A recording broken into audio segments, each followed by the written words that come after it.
Blog मंच presenting the blue umbrella.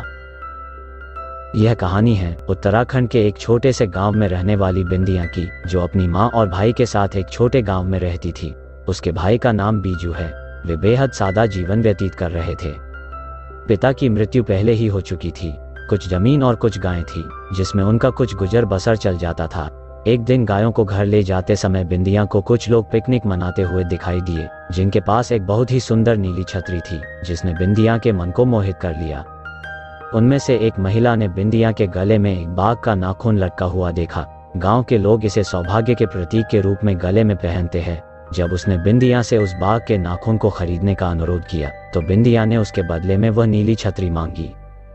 फिर उन्होंने उसे वह छतरी दे दी। उस छतरी को पाकर बिंदिया बहुत खुश थी। वह उसे हर समय खुला रखती थी और वह जहां भी जाती उसे अपने साथ ले जाती। अब धीरे धीरे वह रेशमी नीली छतरी पूरे गांव में प्रसिद्ध हो गई। जहां देखो वहां बिंदिया की छतरी की बात चलती। गांव के अधिकांश लोग बिंदिया से ईर्ष्या करते थे, क्योंकि इतनी खूबसूरत छतरी पहले कभी किसी ने नहीं देखी थी। बाकी गांव के लोग उसकी तारीफ करते नहीं थकते थे, ताकि बिंदिया वह छतरी उन्हें कुछ पल के लिए थामने के लिए दे दे। जल्द ही बारिश आई और बहुत बारिश हुई। बिंदिया के लिए वह छतरी बहुत काम आई। इतनी धूप का सामना करने से वह रेशमी नीली छतरी फीकी पड़ गई थी। तब भी बिंदिया का प्यार और लोगों की ईर्ष्या उसके प्रति कम नहीं हुई थी। वह छतरी गांव के एक दुकानदार राम भरोसे को बहुत आकर्षक लगी। उसने बिंदिया से उसे खरीदने की इच्छा जाहिर की, लेकिन बिंदिया ने साफ मना कर दिया। वह नीली छतरी राम भरोसे के मन में बैठी थी।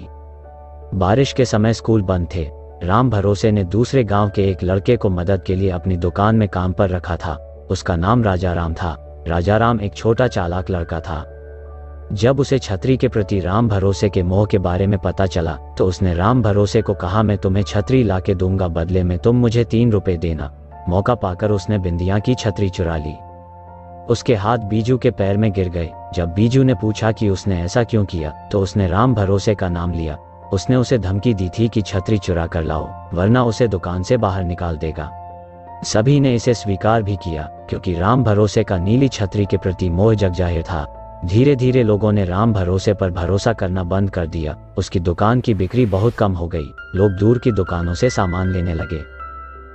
खर्च को कम करने के लिए राम भरोसे ने राजाराम को नौकरी से निकाल दिया था।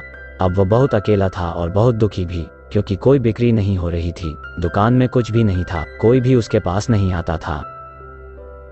जब भी बीजू और बिंदिया उसकी दुकान के सामने से गुजरते थे, तो राम भरोसा निराश पड़ जाता था। कुछ दिनों के बाद बिंदिया राम भरोसे की दुकान पर टॉफी लेने गई। राम भरोसे पैरों तले दंग रह गया। जब वह जाने लगी, तो राम भरोसे ने देखा कि वह अपनी छतरी वहीं भूल गई है। राम भरोसा सोचने लगा, जो उसे चाहिए था वो खुद उसके पास आया है। उसने फिर सोचा, मेरा क्या फायदा, न धूप में निकलना और न ही बारिश में। उसने बिंदिया से कहा, तुम अपनी छतरी यही भूल गई। बिंदिया ने सिर हिलाया और कहा, तुम उसे रख लो। राम भरोसे ने कहा कि ये गांव की सबसे खूबसूरत छतरी है, मैं इसे नहीं रख सकता। बिंदिया ने कहा, मुझे पता है कि छतरी ही सब कुछ नहीं है, और वह चलने लगी। उसी दिन बिंदिया ने महसूस किया कि उन्हें खुश रहने या सुंदर दिखने के लिए छतरी की जरूरत नहीं है। उसे खुश रहने के लिए उसके परिवार, गांव के लोग और सुंदर स्वभाव चाहिए। उसने छाते के लिए अपना प्यार खो दिया और राम भरोसे को दे दिया। अब वह छतरी राम भरोसे की हो गई थी। राम भरोसे के चेहरे पर अब मुस्कान थी। बिंदिया ने उसे तोहफे में दिया है, इसलिए वह सबको बताता। अब गांव वाले वापस उस पर भरोसा करने लगे थे।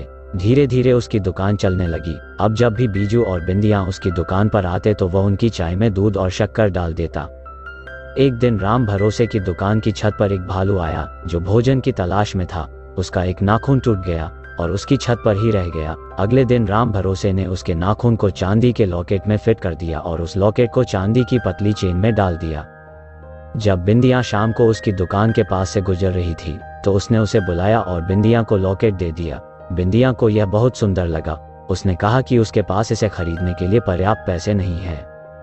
तब राम भरोसे ने कहा, भालू के नाखून बाघ के नाखूनों से ज्यादा सौभाग्य माना जाता है, इसलिए उसे पैसे नहीं चाहिए। उसने वह लॉकेट बिंदिया को उपहार में दिया है। बिंदिया उस सुंदर लॉकेट को पाकर बहुत खुश हुई। राम भरोसा बिंदिया की वो मुस्कान कभी नहीं भूला। अब रात होने से पहले बिंदिया अपनी गायों को लेकर सकुशल अपने घर वापस पहुंच जाती, और अब उस लॉकेट ने छतरी की जगह ले ली थी।